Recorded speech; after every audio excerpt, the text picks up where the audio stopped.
Hi, I'm Joe Lindsay. Welcome to How's the Form, a podcast for men in, let's say, the second half of life, like myself, over 50. How's the Form is brought to you by AGNI and is part of the Good Vibrations Over 50s Men's Health Programme, which is funded by Movember. My guest this week is one of the best-known faces in Northern Ireland hospitality, a celebrated chef and trailblazer of Belfast restaurant revolution, and still sports an enviable head of hair. Damn him. It's Michael Deane. So our guest today, some may call him Michael Deane, I call him Michael the Dawn. Michael Deane, welcome. Thank you. How's the form? Same as it ever was, I suppose. Yeah. Every day is a new day. Nothing surprises me anymore. Congratulations, you recently got an amazing review from Jay Rayner, which is Yes. not easy. He's Yes, quite it's- harsh. Yeah, he's probably the hardest. I saw he did a review a few months ago about that guy, Salt Bay, or the Salt guy, when he opened in London. And I think it was about £120 for a steak or something. And then Jay Rayner got a table and parked it outside the restaurant and ordered a kebab and ordered a steak to compare. He thought the kebab was better. So I thought maybe we were in for a hard time. But no, fair play to him. It's good to see a good review, a restaurant get a good review anywhere in Northern Ireland. How do you feel? Can I ask this, right? I mean, when you see a critic come in, do you know they're coming that day? Sometimes. Right. Sometimes And not. do you change it up? Do you go, right, there's a critic coming, do you let the kitchen staff know that they kind of, we up the game, or do you make a point of we give them what everyone else gets? But you've already got the gravy made, as I would say, Right. So the same guys are still there. And it's like Paul Bocuse. When you used to ask Paul Bocuse, would they say, who cooks the food when you're not there? He says, the same people who cook the food when I am there. Yeah. So it's a catch-22. And if there's a critic comes in, the critic comes in. I've fallen out with a lot of them over the years. I mean, at the end of the day, a critic's job is to recommend a restaurant to go to. It's not to find a place up Donegal, up the hills in Donegal serving stale scones, and they send people there. And that's a bit of a common denominator in Ireland, that people follow some of these critics, and they should be able to work it out themselves. Where's good and where's bad, really, And, but we go along with it. I mean, is it something that you still kind of go, well, it's important to have good reviews? Do you still get annoyed if you get a bad review? Well, I do, but I mean, if there's bums on seats and the customers are happy and the staff are happy, and I find I'll be able to do that in Belfast, even as we were saying earlier, at night time Belfast, it's a difficult city now, between taxis and transport and people's livelihoods, and a lot of people are fighting a lot of battles out there. But I find if people are in the restaurant, I try to make them happy. And a customer's not always a customer, but they are the customer. Yeah. And I think we've done pretty well over the years, and we're still there. See, you've always said that. I've read some interviews with you, and you've always said that the critics come secondary. It's the people who are coming in and paying for the meal, and they're sitting down. It's the customers. Their opinion matters more to you and to your staff. They are, but there's some customers come in bad form and they leave in bad form, and we try to make their experience as pleasant as we possibly can, and it doesn't always work. I find it that when I'm going round the tables at night, I usually stay away from tables of two, because the twos are usually arguing. The fours are the one who'll be having the crack, or the sixes, but the twos are usually falling out, so I try to avoid it unless somebody really wants to speak to me. You don't need to get involved with that, do you? No. I mean, you're a real pioneer of this industry. Like when you come back to Northern Ireland, you were working Claridge's at the time. I did a bit of travelling, yeah. I mean, what made you kind of come back here? Because at that time, to put it in context, this is pre-peace process. We still had the Troubles. We didn't have fine. I think the most fine dining we had here was a Chicken Maryland at Chalet Door in Belfast. But you came back to do that. I mean, what made you do that? That was a big risk. There was a few pioneers before myself and the Paul Rankin boy. There was number 10 Hillsborough, which was out there, which was doing reasonable food, but it was classical base, classical turned around, and I was a Belfast boy and I wanted to come home. Right. I was at Dorchester actually. I finished my time. I thought it was Claridge's you were at the time, no?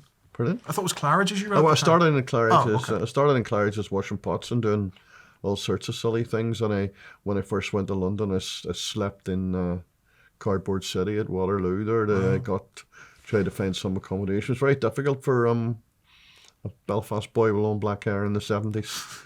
And it was a bit rough here and there. Yeah. How did you get into it? I mean, these weren't industries that were kind of, being from Belfast, we were an industrial city. Yeah. This is a city that built ships, the city that built things. Things like kind of, making clothes or cutting hair or cooking food weren't considered industries. So how did you get into it? I wanted out of school. Right. And I was either going to cut hair, Right. and left that to Paul Stafford. We're going to cut hair, or I wanted to cook. So the troubles were quite heavy then. And my father had a big job in a television company in Belfast, and he was getting a hard enough time. And we moved down the coast, down to Donaghadee, Grimsport. And I got a job in the Imperial Hotel in Donaghadee when I was 14, 15. And I thought this was brilliant, you know. And I was cooking those breaded place fillets, you know, those things with the orange breadcrumbs on them. And opening these boxes with the black fire scattered. And I thought that was cooking. I thought that was really cooking. I hadn't a clue. I wasn't one of those people who was taught to cook by my mother. Right. You know, I was like every other Belfast mother. We were brought up on Frey-Brent steak and kidney pies and lovely things like that. So I didn't have a good start when it come to, you know, when you look at the French, when the French grew up in the family home, they know what foie gras is probably when they're 6 years old. Yeah. And so I just said, God, but if I'm going to do this, I may get out of here. Yeah. And I just headed to London and took it from there. Probably spent too long there, and I travelled a bit after that. But I found the London life very, very difficult. Very difficult for an Irish boy. How did it feel when you brought the Michelin star to your first restaurant here? Well, we got it in a couple of years after Paul. And actually, Robbie got his before me because I remember I got a phone call from Michelin. And it was about a price of wine list or whatever. And we'd heard there was a new star in Ireland, in Northern Ireland, there was a new star. And I said, And I said to the inspector, could you tell me where it is?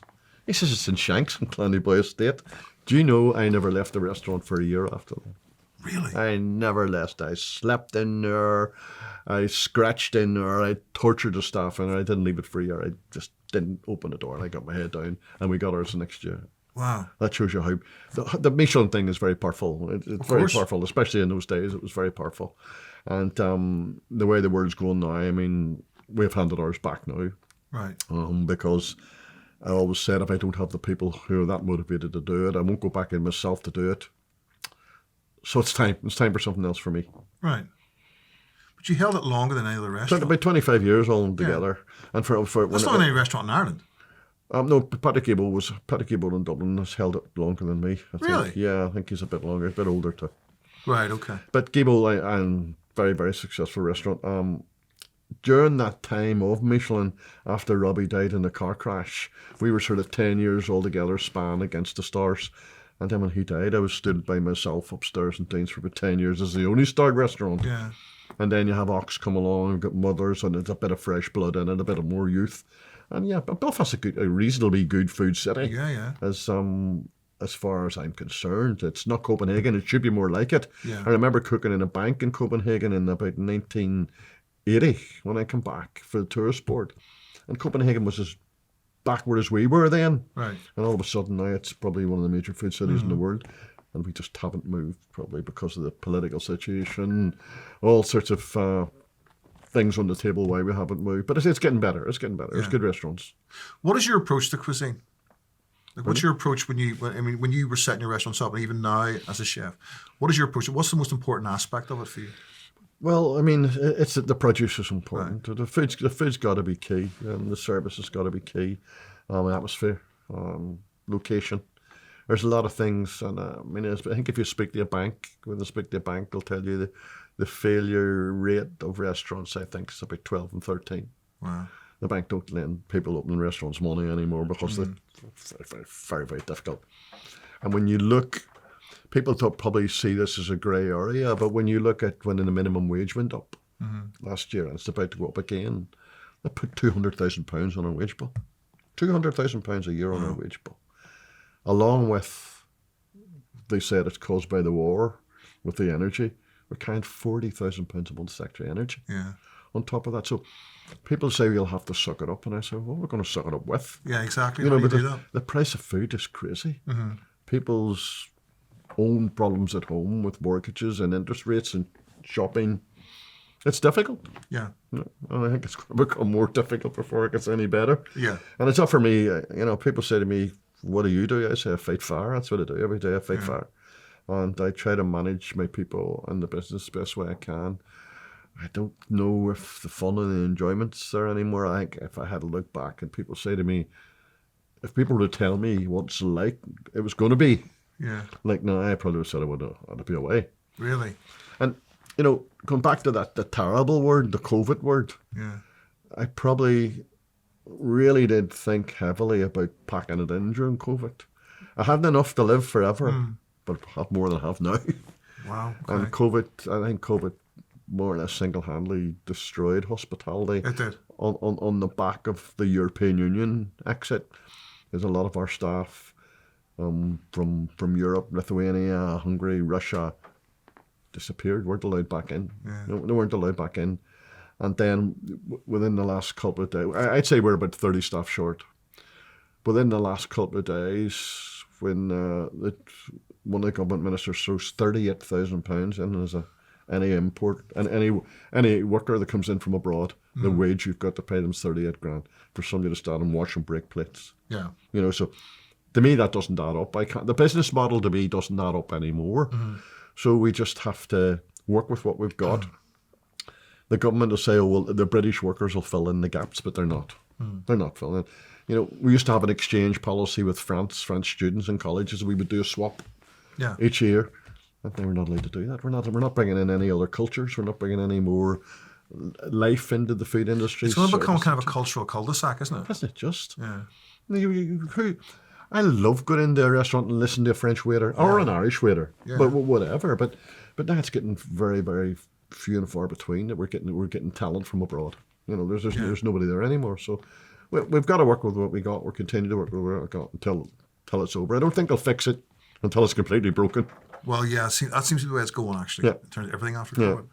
I mean, everyone's kind of familiar through series like The Bear or something like Boiling Point of just how stressful running a restaurant is, and for a chef, running a kitchen is. Yeah. There seems to be such a high level of stress. How do you cope with that? Well, I think being the chef is maybe the easy bit. It's running out of the restaurant, listening to the accountants. Without the accountants, the business doesn't run. Listening, and you've got all the legal bits. You're not allowed to speak to people the way you do anymore. The suppliers give barking at you for credit, wasn't paid. Everybody seems to be quite worried because restaurants go down. I think it's about 6 restaurants a week in Britain go down, and about 10 pubs. Wow, yeah. And Tom Carriage goes on and speaks very well in defence of us. But nobody's really listening to him either. It's just the way it is. They're closing. And when you look at the city, our beautiful city, which I was born in, it's going to be full of the corporates, It's going to be McDonald's. We'll see Pret Manger's in. I mean, and fair play to these people are still a business. But Belfast always liked homegrown talent on the street. Because you always praise the produce from here. You praise things like the beef from this country. The beef's good, the fish is good. Yeah. The vegetables are good, the organic farmers are working. But it was something you always made a point of doing, supporting local fish, even if it probably cost you more. Yeah, it does. I mean, we find out now, even though we get a lot of produce from Dublin, which is still the one land, we don't buy as much from France or that as we used to. It's expensive. Yeah. And I like to cook local food. I think some of our produce has always been amazing. Our suppliers we support as much as we can, but then they've got to make a living too, so the prices are sky high. Who ever thought you'd be going into a restaurant and paid £40, £42 for a fillet steak? Who ever thought in their wildest dreams? Who can afford that anymore? So Yeah, so we're being pushed. We've been pushed to the edge. Yeah. Did you find? I mean, you're extremely successful as a restaurateur. Did you find the more successful you got, the more restaurants you got, did it more responsibility, more stress, or did it get easier? I find the bank make the windows that small, you can't get back out. And I've had restaurants that have failed. Whenever I opened my Asian sort of restaurant before the deli, it was called after my son who was born in Thailand. And when we opened it, we're still waiting for people to come in. It just didn't work. Right. And I kept it for a year. And the bank kept phoning me and saying, you're going to have to spend some of your own money. Can't keep spending our money. And they were about to close it. And I says, well, give me one more chance. He says, oh, you have no more money. So I closed it on a Friday, the 7th of December, I think. And I put a couple of canopies out and we painted it and we called it Deane's Deli. And we changed it completely and transformed it. And we served steak and chips, we served fish and chips, we served breakfast, we served whatever. And when I look back, Deane's Deli was probably one of the best things I ever did. But it was taken away by COVID. Yeah. And destroyed and dismantled and... as if it doesn't matter. But let's give £1 million to Royal Portrush Golf Club. Let's give somebody else this. Let's give somebody else that. So we lost that business, and it was never to recover. How do you kind of relax after all this? I mean, you work in one of the most stressful industries. It's something you care passionately about. You put so much of yourself into it. Yeah. What do you keep back for yourself, and how do you relax? How do you decompress after that? I don't. Ever? I don't. I mean, I do a bit of work in the gym. Mightn't show in December, but I do work in the gym. I run a bit. I cook a bit in the house. That's a different type of cooking. But I'm always thinking about the job. You know, I'm always thinking about it, how I make it work, how I make it better. I suppose one should be better rewarded for the amount one would put in. Yeah. You know, it should be sitting with maybe 20, 30 million pound in the bank, but we're not, you know, and I believe in what I'm doing. I've always believed in the product and the staff and the people, and that I don't really, I would try to think and care more about the staff than care about myself, to be honest with you, you know. How do you maintain your health through this? I mean, both physical and mental health. How do you kind of take care of yourself with all this pressure? Nothing shocks me. That's all, you know. Every day there's another issue, whether it be COVID, Brexit, like another decision government's making. COVID was absolutely horrible. COVID was the worst thing ever happened. And not that I don't agree we shouldn't have been locked down. Once would have been enough. I mean, we changed boilers. We had hand sanitizers. We invested heavily even when we were closed with outside space, hot water, keeping tables apart. And I do not think that the restaurant was responsible for spreading COVID. No, I really believe that. But it definitely happened in people's homes when they didn't know what to do. How did you keep going through that? And not as a business, but as a person, how did you keep going through that? Well, my head was down a lot. It took me a lot to gather myself every day to get up and do it. I remember walking up on Malone Road and down to Lisburn Road, and I felt like a criminal. That, you know, you go down to the range and it was open. People in shopping, people packed together in Marks and Spencer's, lifting, touching, whatever. Yet I wasn't allowed to open a restaurant, and I felt as if I was a criminal. And, you know, fair play to Nolan, they let me on every day. And I said, Stephen, you have to let me speak. And he did. But very, very difficult to fight with death. You know, when Tom Black's telling you there's 40 people died today and this and blah, blah, blah.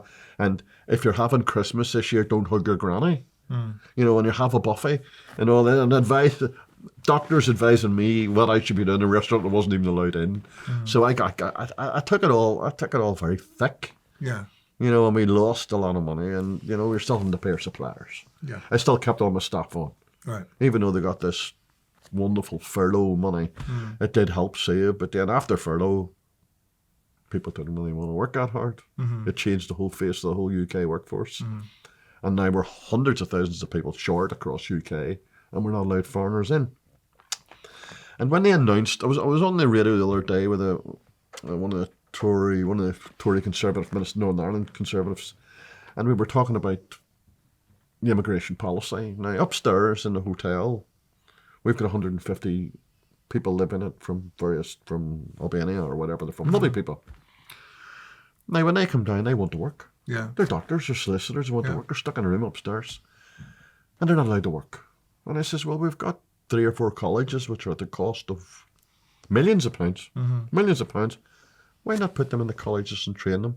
And instead of giving them 38 grand, maybe give them 28, put them in and fill the gaps and train them. He said, that might be on down the road somewhere. I says, well, there's going to be no road left because we're running out of it. Yeah. You know, so the whole policy of these people not being allowed to work, and this Rwanda and everything else, they've lost control of the country, right, and the confidence of the country, and definitely lost control of the business people. Yeah. And but there's nobody listening. Yeah. No, nobody listening to us. We just have to keep going. And as another restaurant closes, I mean, what have I closed? I've closed Deane's Deli. I closed the Vin Cafe. I closed Deane and Decano because we got a high rent rate, whatever. We're about to close our fine dining restaurant and try to amalgamate what we have left. So I'll be left with 3 good big restaurants, and hopefully that'll be enough. There's no point keep running up the hill. Let's take a short break there and head over to the doctor's surgery for a reminder about some ways we can be a little bit healthier. I'm Dr. Alan Stout, and I'm a GP. If I can share one thing, it's this: I see far too many men coming in too late. If men would just get checked out by a doctor a bit sooner, I know for sure that lives could be saved and men's health improved. So I'm going to share some of the things men should look out for and why they matter, and most importantly, what to do about them. Today we're talking about the C word. Why do we call it this? Men don't like to talk about cancer. Men's cancer in particular usually involves parts of us or bodily functions we'd rather not talk about, never mind get checked by a doctor. As a GP, I can tell you, we've seen and heard it all. It's water off a duck's back. Let's talk about cancer, please. Because the sooner you do, the more likely it is that you'll recover, and that's a fact. So what are the telltale signs that something is serious or might be going on? Different types of cancer have different symptoms, but if you notice any of these general things, do not put it off. Please contact your GP straight away. So a new lump, bump or swelling anywhere on your body, or a sore that doesn't heal, which includes inside your mouth. Skin changes, like a new mole, or changes in the colour, shape and size of existing moles. Unexplained bleeding or coughing up blood, which includes traces of blood in your pee or in your poo. Sudden weight loss, which is not related to dieting. Constantly feeling tired, exhausted or worn out. A cough that lasts more than 3 weeks, or changes in your voice and feeling short of breath. Changes in your bowel or bladder habits, such as prolonged constipation, diarrhea, or problems passing urine. Difficulty swallowing, persistent indigestion, heartburn, or a feeling of being bloated, or a pain that doesn't go away. If you're listening to this thinking some of this might be relevant to you, first of all, don't panic. Do not automatically think the worst, and many of these symptoms do have other explanations. The absolute key is don't bury your head in the sand. You're far more likely to survive cancer if you spot it early and act fast. I'll be talking about a few of the cancers that affect men most in other episodes. Many serious conditions are preventable, and with early detection, many are treatable. If you're in doubt, please make an appointment with your GP and get it checked out. Age NI's Good Vibrations programme is for men over 50. If you or someone you know could use some advice or support on health, well-being or mental health, there's lots more information online at ageni.org/iConnect. That's letter I, CONNECT. Or visit ageni.org/good vibrations to sign up for monthly emails with expert tips and information. Remember, it's okay not to feel okay. The Age NI Good Vibrations team are here with help and support. I've met some great people. I've met some wonderful famous You have a great people. legacy here. Like I was saying, like you're not the Deane, you're the Don. People look to you as the Don. You have a great legacy in this country. Well, probably because I'm a bit older. I think there'll be more. Do you feel like a statesman, like an older statesman in this game? Yeah, I feel because I think I've barked enough at people, and I've tried to keep my business on the road, on the line. And there's a couple of times, as like I said, during COVID, and other times where I just really felt like going and packing it in, and because life is short. Yeah, it is short, and I'd say the fun has left the industry, but I still feel responsible. Yeah. For. Do you still love the industry? You talk about how much you love Northern Ireland, why you're staying here, but do you still love the industry? I'm starting to fall. I'm falling out of love a wee bit with the policy and the way it's going, and. Right. I did when I knew it was adding up. And it's not just about the money, but you need the money to make it work. Yeah. And I think, as I said before, nothing surprises me. But goodness, what's around the next corner? Yeah. You know, with increases. We've got another minimum wage coming at us very soon. I just wish there was more link to government to business, and there's absolutely none whatsoever. None. So it's a bit of a car crash, really. Yeah. You know. Do you worry about your health with all this? I mean, because like stress is a big killer. Like I'm 52, you're 63. In our age bracket for men, stress is one of the biggest killers for our age. Do you worry about stress? Do you worry about your health through all this? I do worry about my health. I mean, when I was pretty heavy about 10 years ago, I took sleep apnea. I didn't know what sleep apnea was. Yeah, it's a breathing thing, right? Yeah, and I had to sleep with a mask on for 4 years. Because I couldn't breathe. I stopped breathing in my sleep like that. Wow. And then exercise, then I just started to train. That would terrify me. That would absolutely terrify me. Horrifying. And sometimes you wake up in the middle of the night and the mask could be stuck over here because it's blowing air in your face. But I had to do it or else I would have a heart attack or stroke. So I battled the weight off. I think I took about 5 stone off and I survived it. During that time or just before that time, my father was deaf and it's a hereditary thing and apart from working in the kitchen. So I'm more or less completely deaf. I wear one in each ear. Right, okay. If I take those out, I'll not be able to hear you speak. Really? Wow. I never knew that. On the back of that, and I've never been shy about talking about my deafness. I think there's a few programs that are going to be made that are going to be trailing me over the next couple of years to see how I get on. Because hearing aids are improving, implants are improving. The hearing I've got used to, but with the hearing, I've got very severe tinnitus. So that comes along at the back My of it. hearing's going. But that's me DJing and going, I've been DJing for over 20 years. I've been going to gigs for 40 years. Yeah, so it's got to affect you. Yeah, it's taking its toll. I find it very frustrating. It's embarrassing sometimes in the restaurant if you walk past a customer and they go to speak to you and you haven't heard But them. most people can't hear in a restaurant because there's a constant hubbub, right? Yeah. And everything else that's going on. It's very difficult for anyone with even perfect hearing to hear anything in a restaurant. Yeah. So the hearing and the tinnitus is what I would worry about health-wise, and I have to manage it. Because whenever you're sleeping at night, I have to have like a water machine or something to go over the top of the tinnitus because it's just a constant ring. And if you go into another room, you take it with you. You can't leave it. Doesn't leave you. Wow. The suicide rate with tinnitus is crazy. I know. You know, I belong to a branch of people who have tinnitus and mainly based in America and California and stuff. We would try to communicate quite a lot to see if there's a cure, if there's anybody getting any better, but they say they have all these cures and devices, but nobody's beaten tinnitus as yet. You know, there's more talk about beating cancer than there is beating tinnitus, and I know cancer is very, very difficult, but tinnitus is a friggin' nightmare. You know, it really is a nightmare, but I'm living with it, and if I can free my mind around it. Michael, you've all this going on. You've got tinnitus. You've got all this stuff with the restaurants, the stress and all this.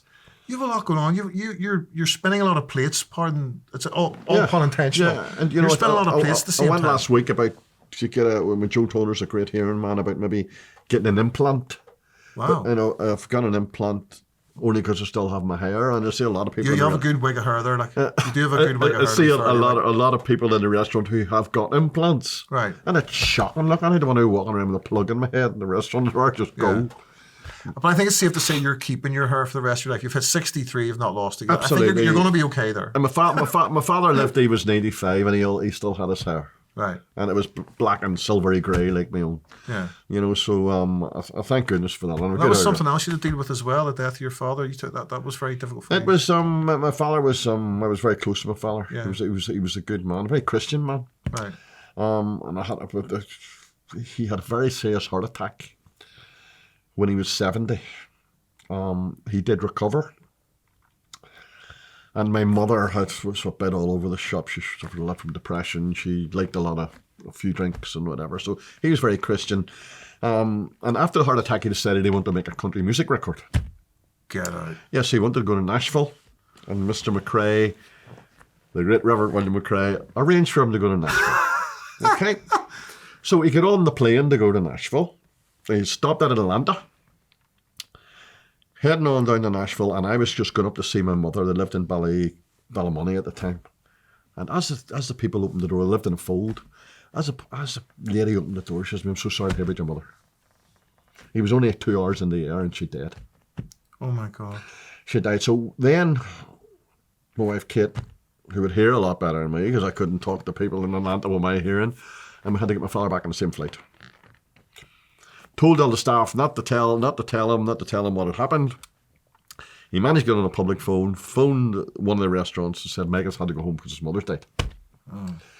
So back in Atlanta, handed out business cards about how wonderful Deane's is and this, talking to all the people on the plane.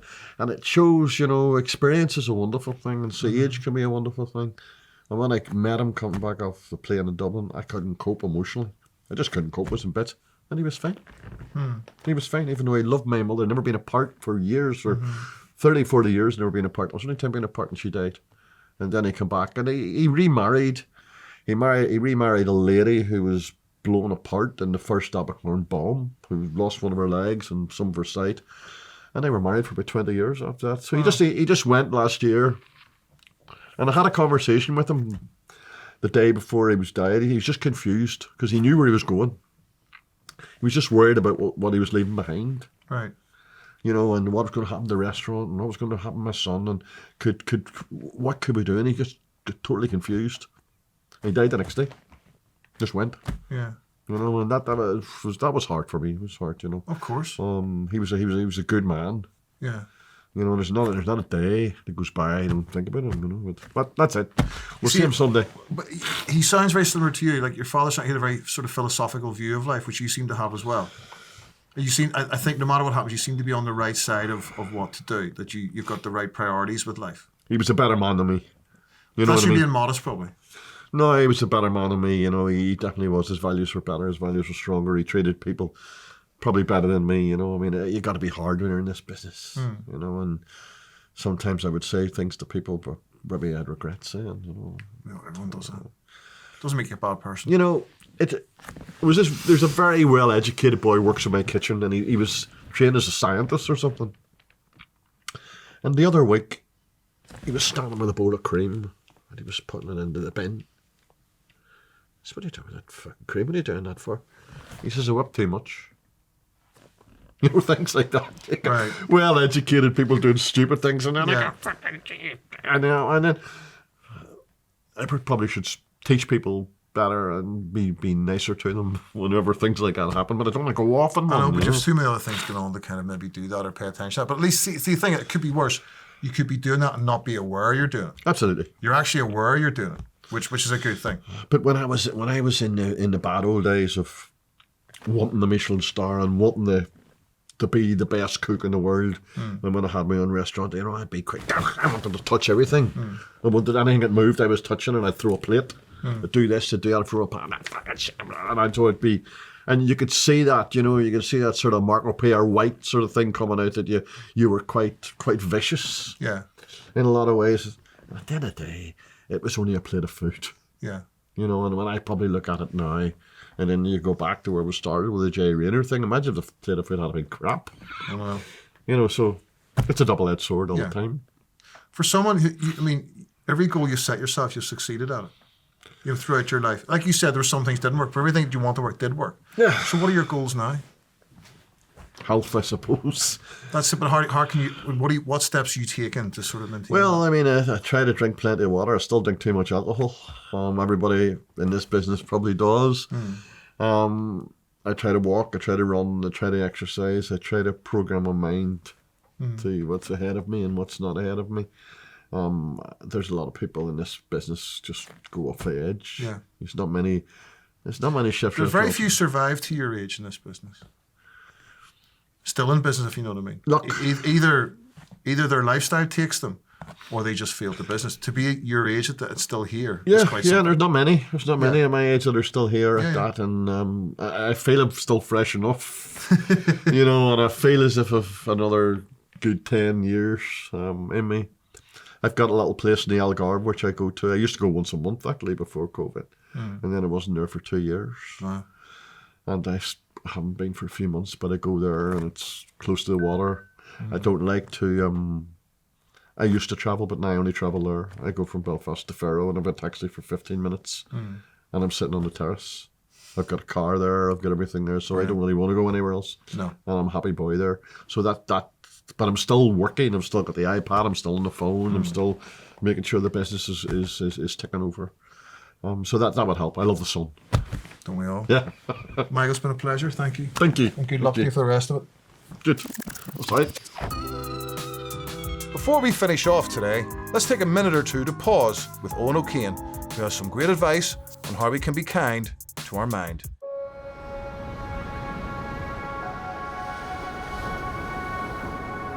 My name is Owen O'Kane. I'm a psychotherapist, Sunday Times best-selling author and former NHS lead for mental health. And today I'm going to be talking about anxiety. Now, anxiety is something that we all experience from time to time.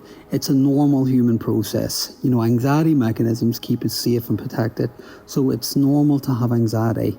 However, the problem is when anxiety becomes exaggerated, it can feel very, very uncomfortable. Sometimes the sense of threat is greater than it needs to be, and that means that we live in a state of feeling on guard. Now, what does that look like?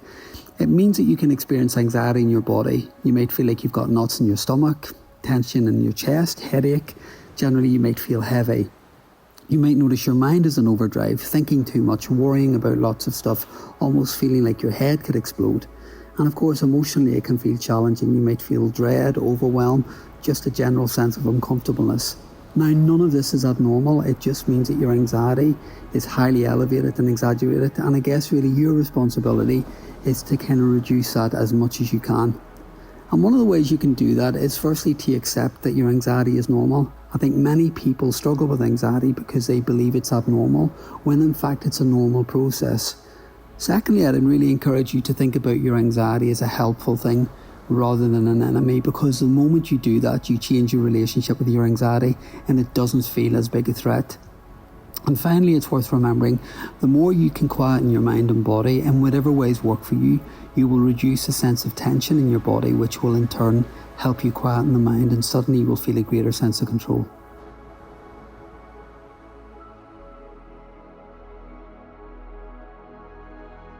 AgeNI are the local experts on later life. If you or someone you know is struggling to navigate the challenges of life after 50 and need information or advice on benefit entitlements, housing or care for a loved one, call the AgeNI advice line in confidence 9 to 5, Monday to Friday on 0808 808 75 75.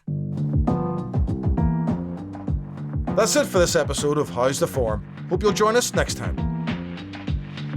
How's the Form is brought to you by AgeNI and is part of the Good Vibrations Over 50s Men's Health Programme, which is funded by Movember.